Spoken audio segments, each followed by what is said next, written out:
This video will cover how to get started in Rust as a complete beginner, from picking the right server, starting out on the beach, building your first base, and more. The first thing you have to do is pick a server. In Rust, there's 3 different categories of servers. There's official, community, and modded. Official servers are the vanilla Rust experience. These servers usually have a lot of players, especially after wipes. If you click on a server, it will give you more information about it, such as the map size, and when the server wipes. Next are community servers. These servers are ran by members of the Rust community. These servers are more likely to have an active admin, however there's usually less players on these servers. And finally, there are modded servers. Here's where you can find servers with boosted drop rates, pay-to-win kits, and custom commands. As a beginner, I would recommend playing on an official low-pop server. When you spawn in on the server, you'll find yourself on the beach with only a rock and a torch. The rock can be used to farm resources that you'll need to progress, such as wood, which can be harvested from hitting trees. Make sure to hit the X to speed up the farming process. Other than wood, there's 3 other resources you can farm with your rock. These are stone, which is used to upgrade your base, metal, which can be used to craft weapons and armor, as well as upgrade your base,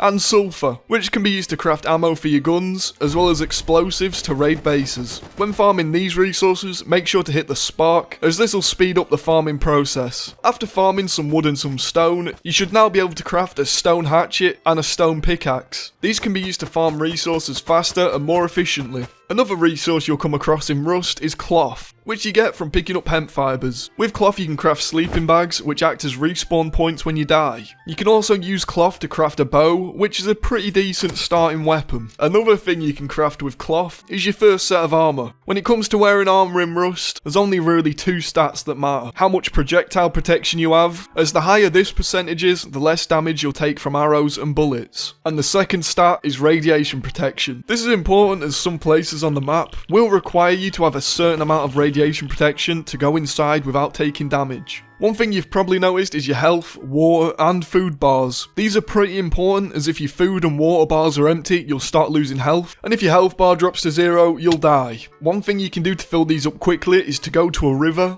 as pumpkins and corn spawn on the side of rivers. Every time you eat food, you'll gain a bit of health, but if you want to quickly gain health, you can craft bandages with cloth, which will heal 5 health, as well as stop any bleeding you might have gotten from taking damage. If you hold G, this will bring up your map. On here you can find rivers, as well as named locations called monuments. There are 30 different monuments in Rust. Inside these monuments you can find loot crates, which can have useful items in them. Some monuments have utilities, such as recyclers, oil refineries, and repair benches, and some monuments have puzzles you can complete for even more loot. There's a couple monuments that are known as safe zones. These are areas on the map where you can't be attacked by other players. It's in these monuments that you'll be able to accept missions, as well as use the in-game shops. At some of these safe zones you're able to purchase vehicles, such as buying boats at Fishing Village, horses at Ranch, and helicopters at Bandit Camp.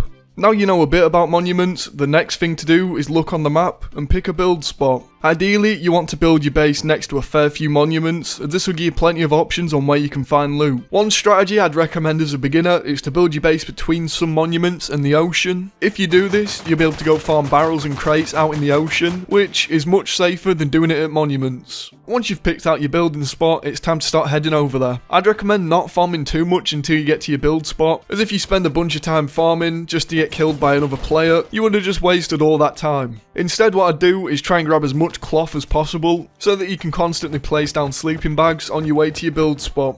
On your way, you might come across some of Rust's wildlife. There are 5 different animals in Rust. There are chickens, which are very easy to kill, but don't give a lot of resources. Then there's deer. They don't fight back, but if you damage them, they run away quickly, which makes them pretty annoying to kill.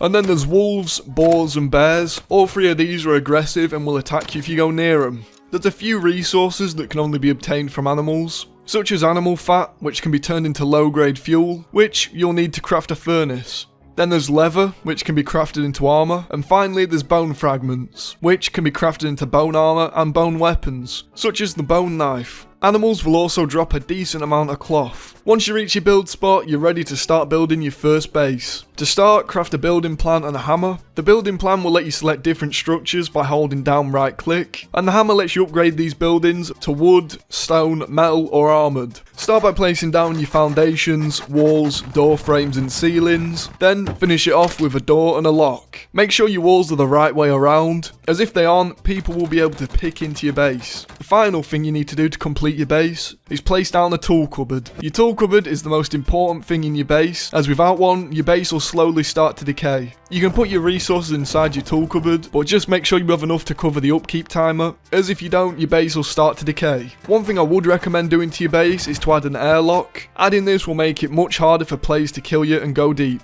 Once you have your base down, the next thing you're going to want to build is a workbench. Workbenches in Rust have 3 different tiers. Each one's more expensive to craft than the last one, and the higher the tier workbench you have, the more advanced the items you can craft are. To craft a tier 1, you'll need 500 wood, 100 metal frags, which you can get by cooking metal ore in a furnace, and finally 50 scrap. You can farm scrap by looting barrels and boxes along the roads and in monuments. While looting barrels and boxes, you'll also get components. You can use components in specific crafting recipes, or you could recycle them at monuments for more scrap and resources. After placing down your workbench, you're finally ready to start gearing up. When it comes to gearing up, I'd recommend crafting yourself a crossbow and a nail gun. These 2 weapons combo really well together, as well as being fairly cheap to craft. You're also going to want some decent armor. For this, I'd recommend crafting yourself a set of burlap clothes, some wood legs, a poncho, and a bone helmet. With this basic set of armor, you'll be able to go inside all the monuments in Rust, as well as be decently protected from other players.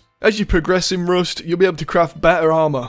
If you press E on your workbench, this will bring up the tech tree. This is where you can use scrap to research any of the items for the level workbench. But doing this can be quite expensive. An alternate method to researching items is to try and find them in crates, and then put that item in a research table with a bit of scrap. Once you've researched an item, you'll be able to craft as many of them as you want, as long as you have the right level workbench and the materials needed. And that was all the basic information you'll need to get started in Rust. If you're still wanting to learn more about Rust, here's a video where I go over 101 advanced tips and tricks that you might find useful.